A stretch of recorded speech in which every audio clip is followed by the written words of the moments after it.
रूस यूक्रेन जंग के बीच यूक्रेन ने ड्रोन के जरिए 4 से 5 रूसी एयरबेसों पर हमला कर रूस के 41 लड़ाकू विमानों को निशाना बनाया और कई विमानों को पूरी तरह से तबाह कर दिया, जिसकी तस्वीरें और वीडियो भी सोशल मीडिया पर वायरल हैं।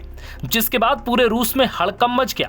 बेहद शातिराना अंदाज में किए गए हमले ने न सिर्फ रूस को बड़ा झटका दिया बल्कि दुनिया के कई देशों को भी दंग कर दिया।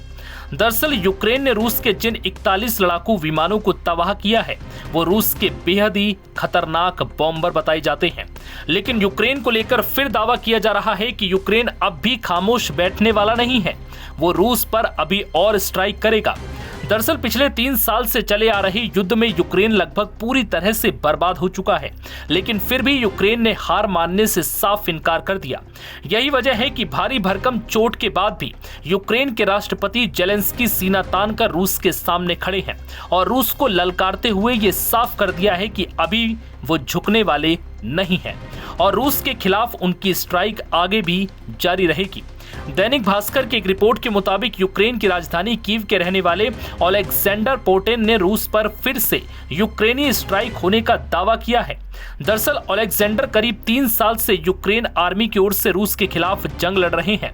उनका कहना है कि हमने सिर्फ $200 में ड्रोन खरीदे, अपने हिसाब से उन्हें डेवलप किया और रूस पर हमले किए और इस हमले में हम 41 रूसी विमानों को उड़ाने में कामयाब रहे।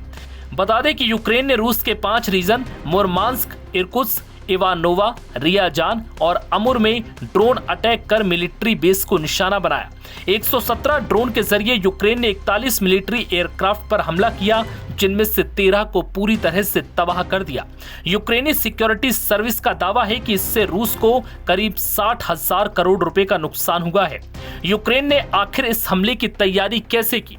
दैनिक भास्कर की रिपोर्ट के मुताबिक इसको लेकर यूक्रेनी सोल्जर ने बताया कि हम इंटरनेशनल मार्केट से सिर्फ $200 या करीब 20,000 रुपए में एक ड्रोन खरीदते हैं, फिर जरूरत के हिसाब से उसे डेवलप करते हैं और युद्ध में इस्तेमाल करते हैं। ये सैटेलाइट के जरिए ऑपरेट होने वाले ड्रोन हैं, हम जब चाहें जहां चाहें इसके जरिए हमला कर सकते हैं। यूक्रेन ने महज 50 लाख रुपए के ड्रोन से रूस के करीब 60,000 करोड़ के स्ट्रेटेजिक एयरक्राफ्ट खाक करने का दावा किया है। बता दें कि यूक्रेन 1.5 साल से इस हमले की तैयारी कर रहा था। पहले यूक्रेन ने अपने ड्रोन रूसी सीमा में दाखिल कराए, इसके बाद करीब 117 ड्रोन अलग अलग ट्रक में रखकर एयरबेस के करीब पहुंचाए और फिर हमले किए। रूस और यूक्रेन के डेलीगेशन के बीच 3 जून को तुर्की में शांति वार्ता हुई। इसमें रूस यूक्रेन युद्ध में मारे गए 6,000 सैनिकों की डेड बॉडी की अदला बदली करने पर दोनों देश राजी हुए। युवा सैनिकों और गंभीर रूप से बीमार कैदियों की रिहाई पर भी बात बनी, लेकिन सीज फायर पर कोई समझौता नहीं हो सका। नव भारत टाइम्स की रिपोर्ट।